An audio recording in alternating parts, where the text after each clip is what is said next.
Very good.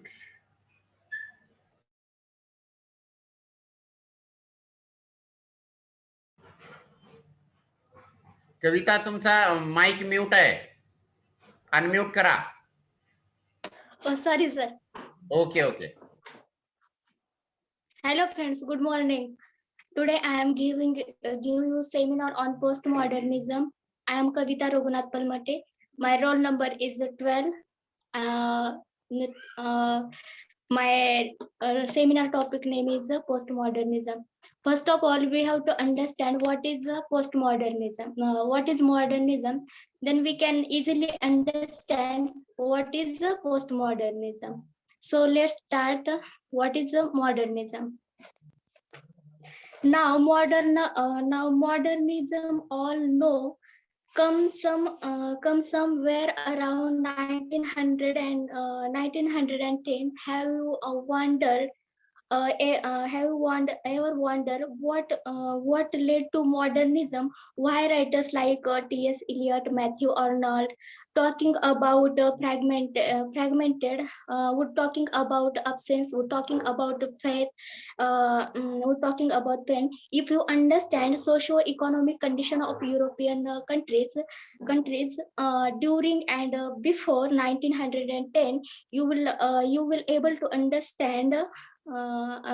You will be understand what led to modernism. In once you understand what is modernism, I'm pretty sure that understanding first of modernism would be a cakewalk.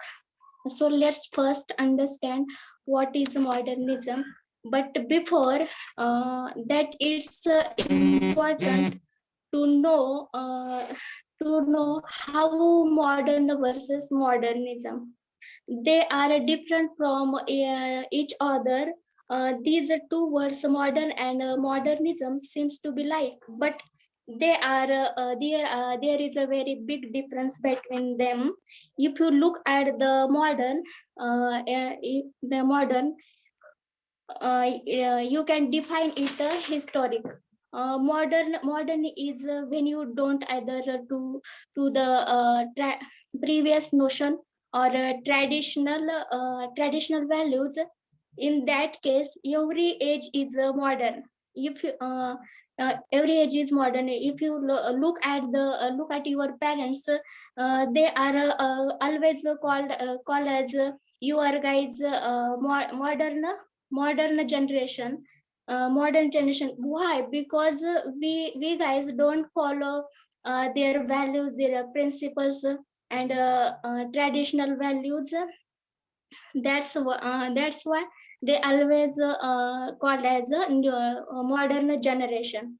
But if you are ask your parents, they would tell you that their parents, means our grandparents, used to say the same thing to you, our parent, to our parents. You are guys modern generation. Why? Because each generation drifts from the previous generation and previous generation, and this drifts is modern. If you look at the English language, some linguistic point of view, you will be find a language has also gone through stages. First one is Old English period, then the second one is Middle English, and the last one is Modern English. Now, Old English period, somewhere around 500 and 2000 AD. Then come Medieval English period, that uses somewhere around 1000 to 1400, and then came Modern English period. That was from 14 on a version. That is why Geoffrey Chaucer, known as the father of modern English language, because he was a pioneer of modern English language. But then modernism as a movement began in 1910. It is different from modern. Modernism began in 1910. It was not began in a time of Chaucer.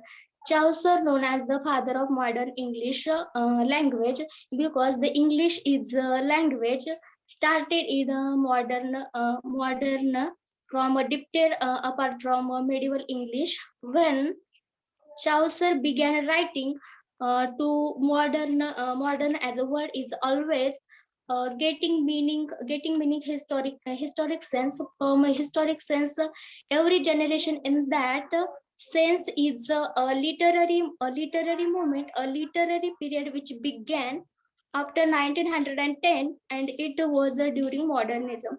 Writers like T.S. Eliot, his writing Wasteland. We had a Virginia Woolf, then Virginia Woolf Lighthouse.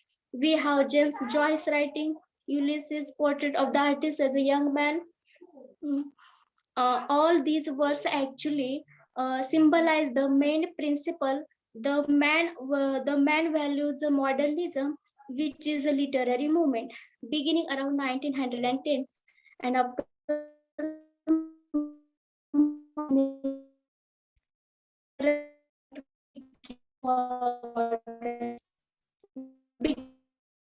Second War 1945. 1945 was modernism from 1910 to 1945, and modernism is the post 1945. So let's toward postmodernism. Postmodernism broadly refers to socio-cultural and literary theory and shift in manifested disciplines including science, art, architecture, fashion, communication, and technology. It is agreed that modernism shift in perception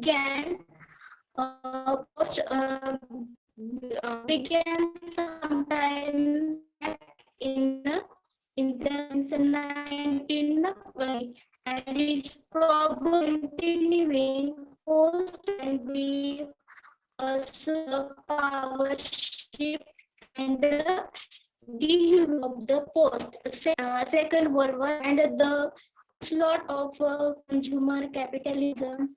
The very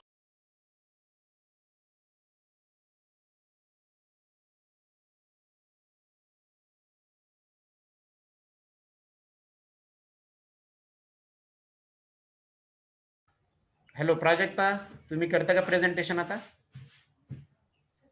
Sure, sir. Yes, now you can start. Please switch on your video till your presentation.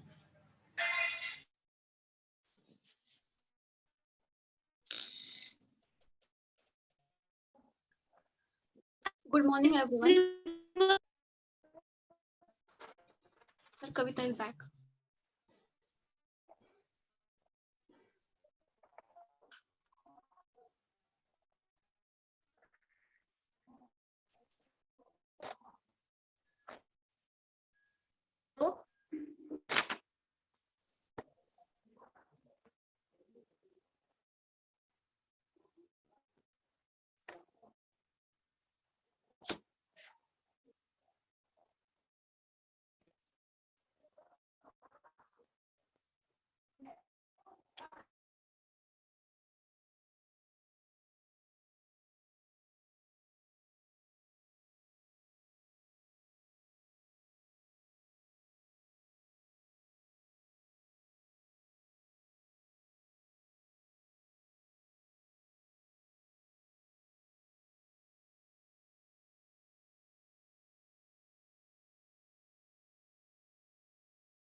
Kavita, your voice not coming.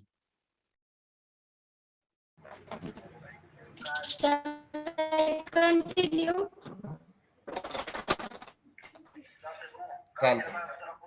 चालतंय okay okay करतो.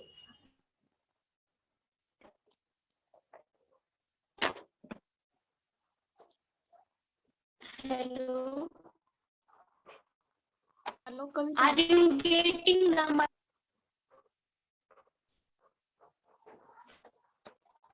हाँ वो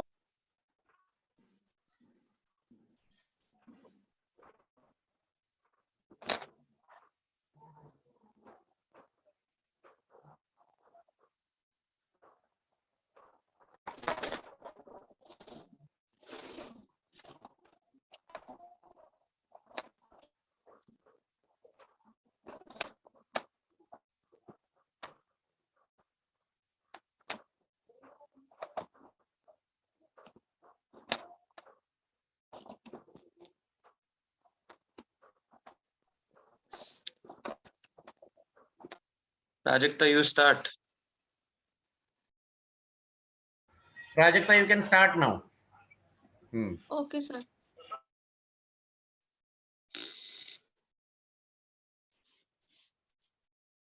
Good morning, friends. I am Prajakta Bhosle. Today, I am going to present here on eco-criticism. My roll number is 4. The poetry of earth is never dead. Poet die, genre changes or modified. Writing style sees many changes over a time. However, the poetry of the earth did never die, cannot die ever. This belief of John Keats was justified. Earth has seen ages, earth has seen civilization, earth has seen disasters. It still stays. Uh, Anytime we feel claimed by the rush of this modern lifestyle, we feel like retiring to our farmhouse and spend time in the lap of the nature. And this feeling towards the nature, whether reflected by the poets or novelists, made the creative writers romantic.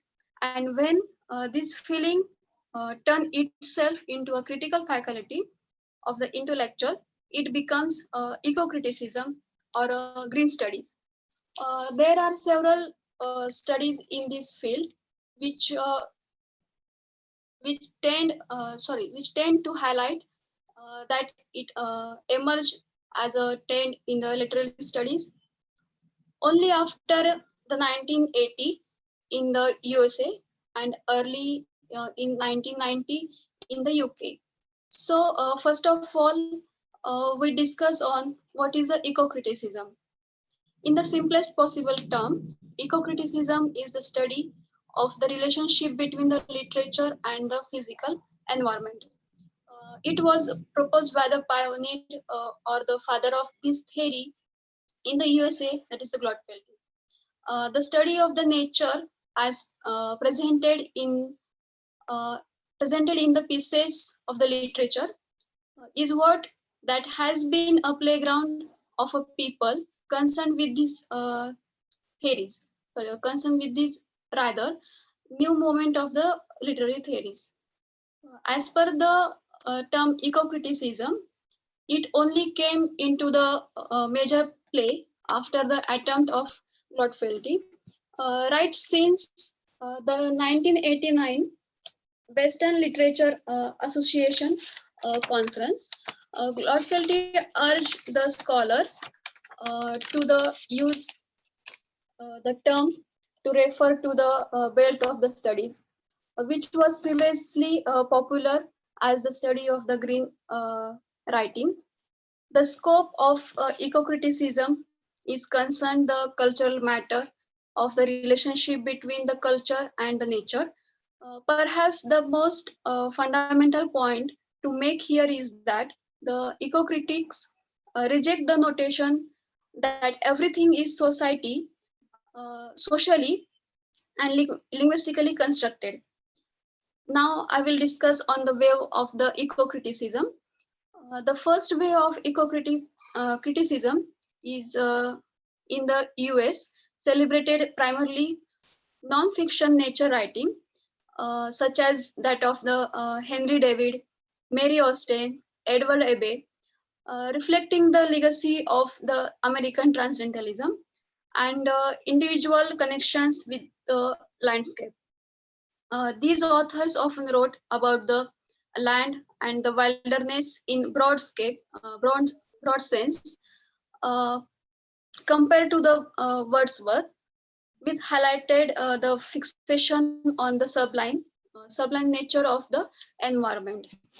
There is no obvious transition between first wave or the second wave in a large part, because the second wave very much continue to the awareness and the importance of the engaging with the physical environment through the though the second wave critics diverge from the first wave in want of the closer relationship to the critical theory.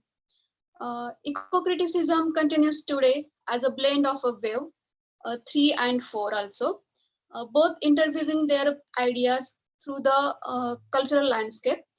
Under the third wave, global anxieties, Yuroslav proposes world citizenship which connects everyone to Earth and universally relates independent problems as important to the global issues. And in the fourth wave, emerged material eco-criticism.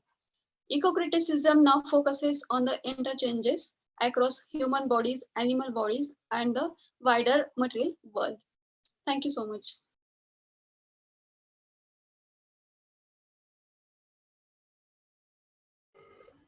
Okay, thank you, Prajakta. Now, Deepak, are you prepared?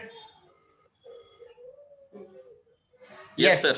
You can do your presentation. Switch on your video. Yes. Yes. Okay, sir. Good morning, all. Before I start my seminar, I just want to ask you to all of you that, are you getting my voice clearly? Yes, Deepak, your voice is audible. Go on. Okay. So my name is Deepak, and today I'm going to talk about new criticism and its small introduction.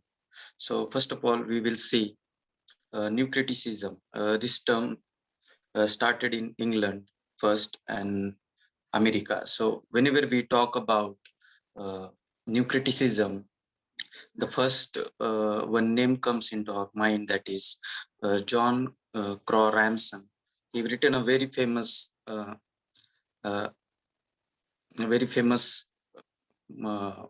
important work, that is New Criticism. This book played a very important role in this particular period. Ramsden written this book in 1941.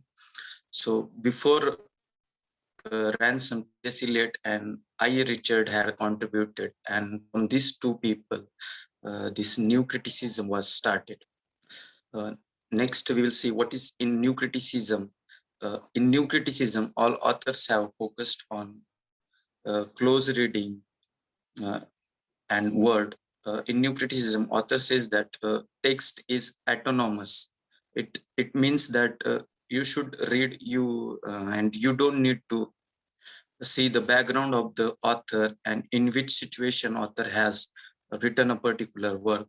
So everything is in text, and you don't need to see the biography, historical background of an author if you want to understand a particular work.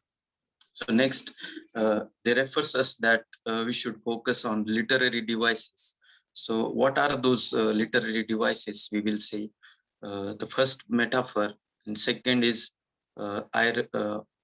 irony, third is tension, fourth is paradox, and next is ambiguity.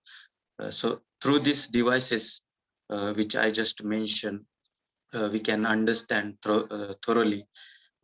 You can see in a poem, you will come across with tension, metaphor, irony, and paradox, ambiguity. So all these devices we will have to see in a poem. So this is that just focus on those devices. So next, we are gonna see some basic concept which came from this term. So first is affective fallacy and intentional fallacy. So these two concept has given by Vincent and Beardsley.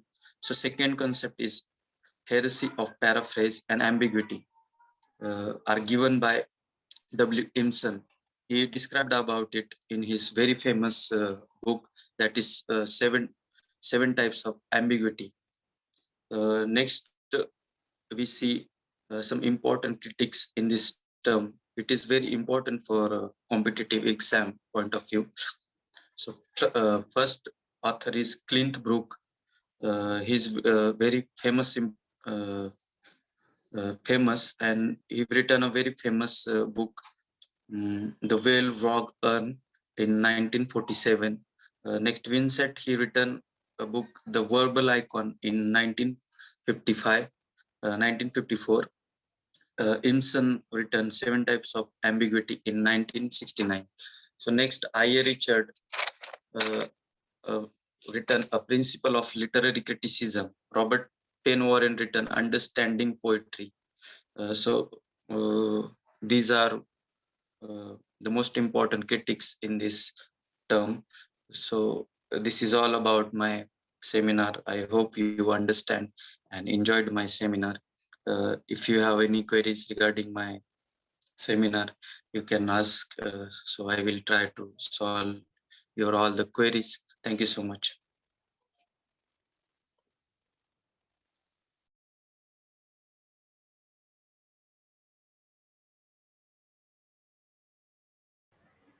Hello, Siddharth, are you ready? Hello. Yes, sir. And now you can Yes, sir. switch Yes, on sir. your video and start presentation. Okay, sir.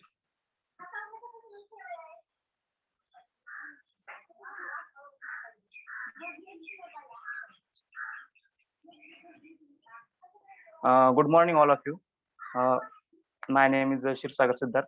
I'm talk to about new criticism. What is a new criticism?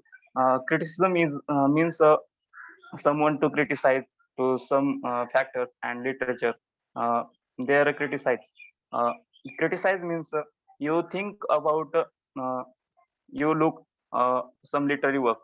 They are bad or they are good or not for, and good or not for uh, be- his behavior positively as well as negatively. Someone criticize all the time, but he is talking to some time good or some time bad. Uh, Criticism is you are talking to good or bad things or thoughts. New criticism is a movement in the 20th century. New criticism, first movement is a formalism, one poetry or one critical literary work, one literary work, a form on work. Formalism is influenced on a criticism carry. New criticism is the first thing. It is used in 1910. Joe Joe is Spingram. He is a lecturer in he used this new criticism about his talking, and then these terms come in 1941 in John Crow Ransom written his works, some work, his works title The New Criticism in 1940. He is right uh, criticize his oneself, and new criticism, the new criticism in the what what's happened in this new criticism is not related to author, his religion, caste, situations, written what are the right and what is writer disposition. He not related to uh, literary writer what thing, and writer write this work uh, in this writer what this writer this work in this importance in a form. Literary criticize or a judge.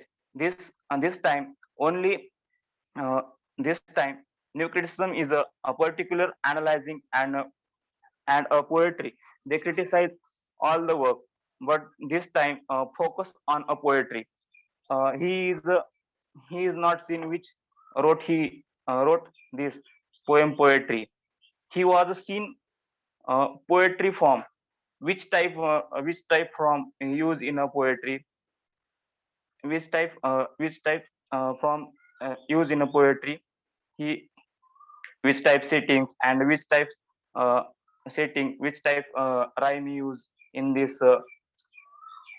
How was characterization? Uh, which meter used in this poetry? Which device used? Which types words used? Poetry, what was a structure? They focus on a language. Ha, uh, he has he has seen only a language. Watched only a text. Uh, New criticism in a uh, criticize and his uh, work. I. Richards, one theory is practical criticism. Was a very famous uh, in this. He write some works in a the new criticism in the and they getting a many practical on a new criticism. Uh, I was written one practical is I was read one practical. They I Richards give her student one poetry, but this poetry not tell not tell his background, which time in she come and which which time period is written and which type metaphysical or she he is not telling about this poetry, not telling about his name, only saw the poetry like as a William Wordsworth poetry and William Wordsworth poetry in a only a poet, not William Shakespeare's poetry, not a title, uh, not uh, I think a rhyme, only saw the poetry.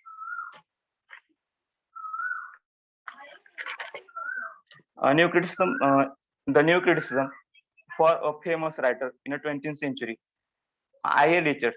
I.A. Richards was a very famous critic. He was wrote his a major critic in this new criticism in Principle of Literary Criticism in 1924 and Practical Criticism in 1929 and Coleridge on Imagination and fourth one is a psychological imagination.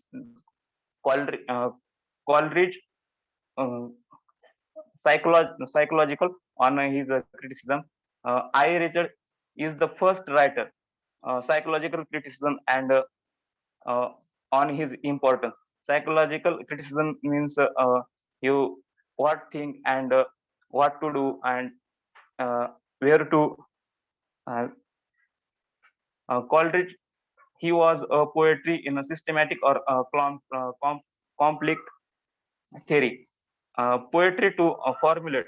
His famous was originally oriented. He was a literature in a psychology, fine art.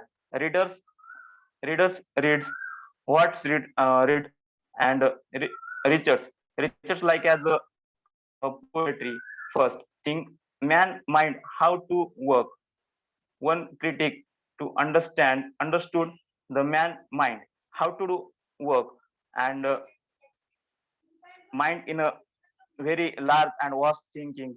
Uh, they thinking uh, vast thinking and reactions produced did for actions and reactions carried to for actions new experience with a mind disturbed and a time uh, rejected mind in reactions call impulses uh, actions and reactions. Reactions means to react to any actions and to impulse system. This type in new criticism in two routes, like uh, two works done in a one way, like smoking and reading and writing. Uh, in this some difficulties, all the things. Uh, Experienced poetry is artist poetry collections. Okay, thank you, all of you.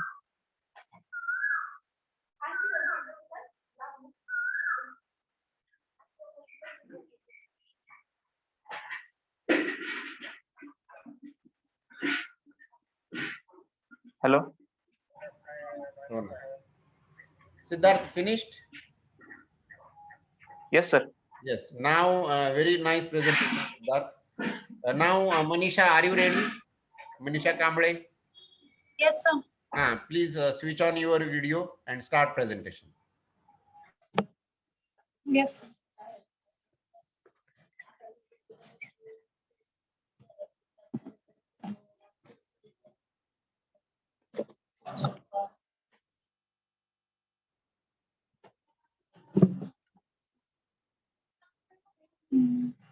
मी दिसत आहे का?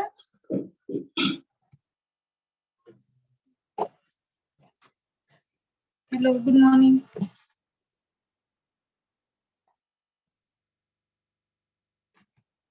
तू opposite साईडला बसली आहे.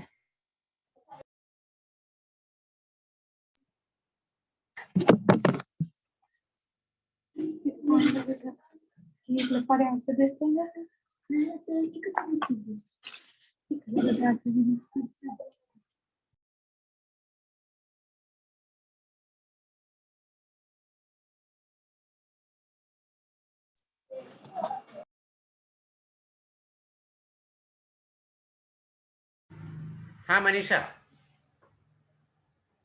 हो sir. Okay.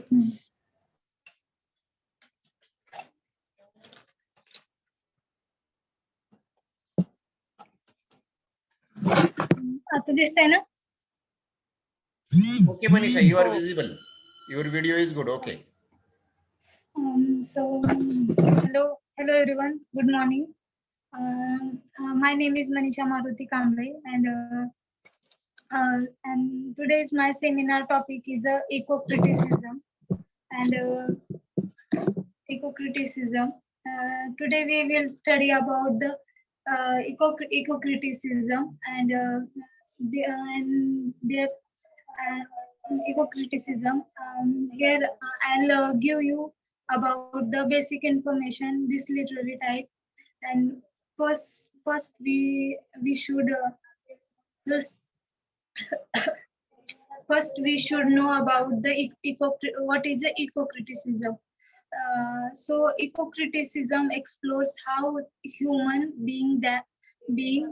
interact with the natural world, and it's analysis the treatment of human and other elements of the ecosystem in literary texts. And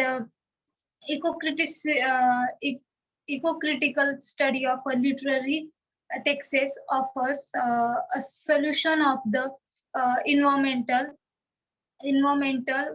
crisis through radical shifts in a human consciousness. Eco-criticism is a nature-centered philosophy which obsesses anthropocentrism. Sorry about this. And it is a study of the relationship between literature and nature.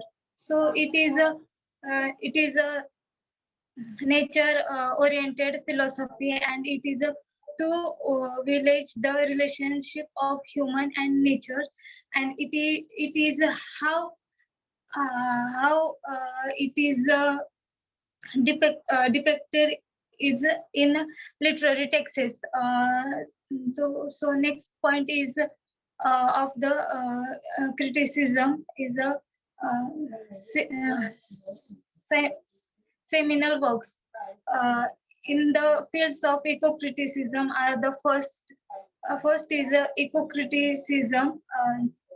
Eco-criticism reader in 1996 by Glotfelty and Harold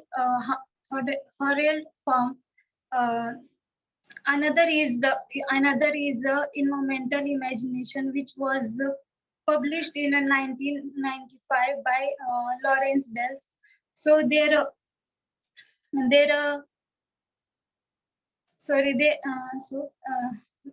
are many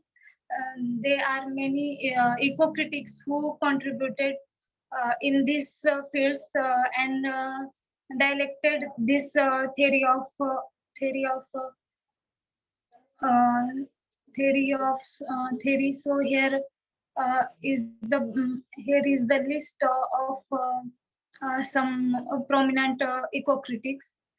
First one is Glotfelty, Lawrence Bells, Harold Farm, Simon Stokes, William Rickards, Timothy Morton, all of these, and many more critics who contributed in this theory to understand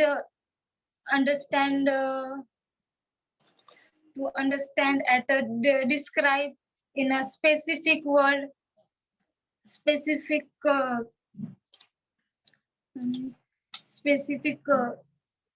world by Glotfelty, and next is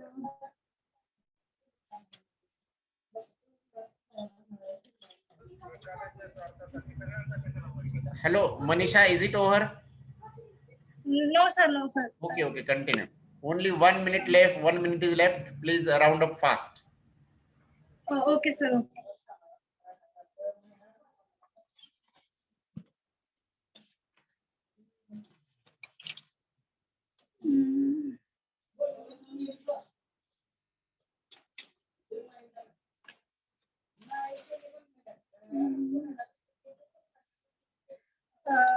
The focus of eco-criticism remains various topics of eco-criticism, investigate to the interrelationship between human and nature and nature. For this, there are several questions of such as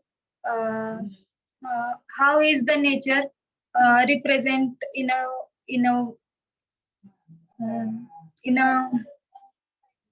word? What is the role of physical setting in a text?